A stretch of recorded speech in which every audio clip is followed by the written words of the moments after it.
दोस्तों, यूँ तो आपने महाभारत से जुड़ी कई कथाएं सुनी होगी, परंतु महाभारत से जुड़ी कई ऐसी कथाएं हैं जिससे आज भी हिंदू अनजान है।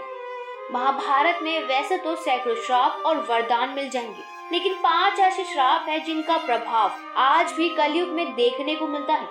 तो चलिए आज के इस वीडियो में यही बात करेंगे, महाभारत के 5 श्राप जिन्हें आज भी भुगत रहे हैं लोग। बने रहे वीडियो के अंत तक।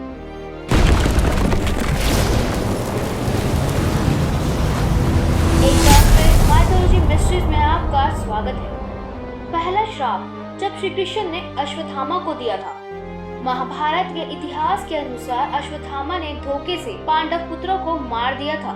इसके बाद श्री कृष्ण ने अश्वत्थामा का पीछा किया, महर्षि वेदव्यास के आश्रम तक जा पहुँचे। युद्ध के चलते अश्वत्थामा और कुंती पुत्र अर्जुन दोनों ने अपने कमान से ब्रह्मास्त्र छोड़ दिया। ये देख महर्षि वेदव्यास ने दोनों को अपने ब्रह्मास्त्र वापस लेने को कहा। आज्ञा मानते हुए अर्जुन ने अपना ब्रह्मास्त्र वापस ले लिया, मगर अश्वत्थामा को ब्रह्मास्त्र वापस लेने की विद्या नहीं आती थी। अश्वत्थामा ने अपना ब्रह्मास्त्र अर्जुन पुत्र अभिमन्यु की पत्नी उत्तरा की ओर कर दिया। श्री कृष्ण को अश्वत्थामा की इस गलती पर क्रोध आया और अश्वत्थामा को शाप देते हुए कहा कि तुम 3000 साल तक पृथ्वी लोक पर भटकते रहोगे। तुम्हारे शरीर से पीक और लहू की गंध निकलती रहेगी। कभी भी और कहीं भी तुम पुरुष जाति से बात नहीं कर पाओगे और दुर्गम जंगलों में भटकते रहोगे। दूसरा श्राप युधिष्ठिर का नारी जाति को था। युद्ध समाप्ति के दौरान जब युधिष्ठिर को कर्ण की मृत्यु के बाद माता कुंती द्वारा पता चला कि कर्ण उनका ही भाई था, ये सुनकर पांडवों को बहुत दुख पहुंचा और पूरे विधि विधान के तहत अंतिम संस्कार किया। उन्होंने अपने भाई कर्ण की मृत्यु का दुख जताते हुए पूरी नारी जाति को श्राप दिया था कि कोई भी स्त्री किसी भी तरह की गोपनीय रहस्य आने वाले भविष्य में कभी नहीं छुपा पाएगी। तीसरा श्राप जब उर्वशी ने दिया था अर्जुन को।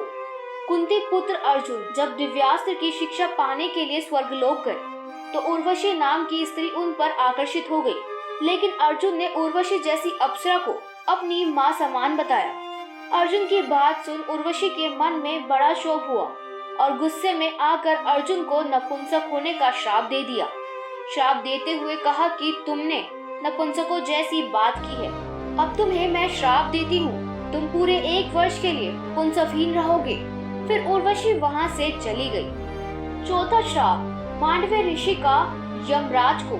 महाभारत के इतिहास के अनुसार जब राजा ने ऋषि मांडव्य को सूली पर चढ़ाने को कहा, लेकिन लंबे समय तक सूली पर लटकने के बावजूद उनकी मृत्यु नहीं हुई, तब राजा को अपनी भूल का एहसास हुआ। तो राजा ने महर्षि मांडव्य से अपनी भूल की क्षमा मांगी। जब ऋषि मांडव्य ने यमराज से पूछा कि आखिर बेवजह उन्हें झूठी आरोप में सजा क्यों मिली, यमराज ने मांडव्य ऋषि को ज्ञात दिलाया कि आपने 12 वर्ष की आयु में एक छोटी कीड़े की पूंछ में सीख चुभाई थी, इसलिए आपको ये कष्ट झेलना पड़ा। जब ऋषि ने यमराज को उत्तर देते हुए बताया कि 12 वर्ष की आयु में ये ज्ञात नहीं होता कि क्या धर्म होता है और क्या अधर्म, और मुझे छोटे से अपराध के लिए इतनी बड़ी सजा क्यों, तब ऋषि ने यमराज को श्राप देते हुए कहा कि तुम एक शूद्र योनि में एक दासी की कोख से जन्म लोगे। इस श्राप के कारण यमराज को विदुर के रूप में जन्म लेना पड़ा था। 5वां श्राप श्रृंगी ऋषि का परीक्षित को श्राप। जब अंत में पांडव स्वर्गलोक की ओर बढ़ रहे थे तो उससे पहले पांडवों ने सारा राज्य अभिमन्यु के बेटे परीक्षित को सौंप दिया था। उनके राज में सभी प्रजा बहुत सुखी थी, मगर एक दिन राजा परीक्षित वन में अखेट खेलने गए और वहां उन्हें एक शामिक ऋषि दिखाई दिए। ऋषि अपनी तपस्या में लीन थे और उन्होंने मौन व्रत रखा हुआ था। मौन व्रत के कारण उन्होंने परीक्षित की किसी भी बात का जवाब नहीं दिया और उन्होंने गुस्से में आकर शामक ऋषि पर मरा हुआ सांप फेंक दिया। शामक ऋषि के पुत्र श्रृंगी को इस बात का पता चला तो उन्हें परीक्षित को श्राप दिया कि 8 से 7 दिन बाद तुम्हारी मृत्यु तक्षकनाग के धंसने से होगी। इसके पश्चात राजा परीक्षित की मृत्यु के बाद कलयुग की शुरुआत हो गई थी। तो दोस्तों, महाभारत के ये 5 मुख्य श्राप हैं जो आज भी लोग कलयुग में भुगत रहे हैं।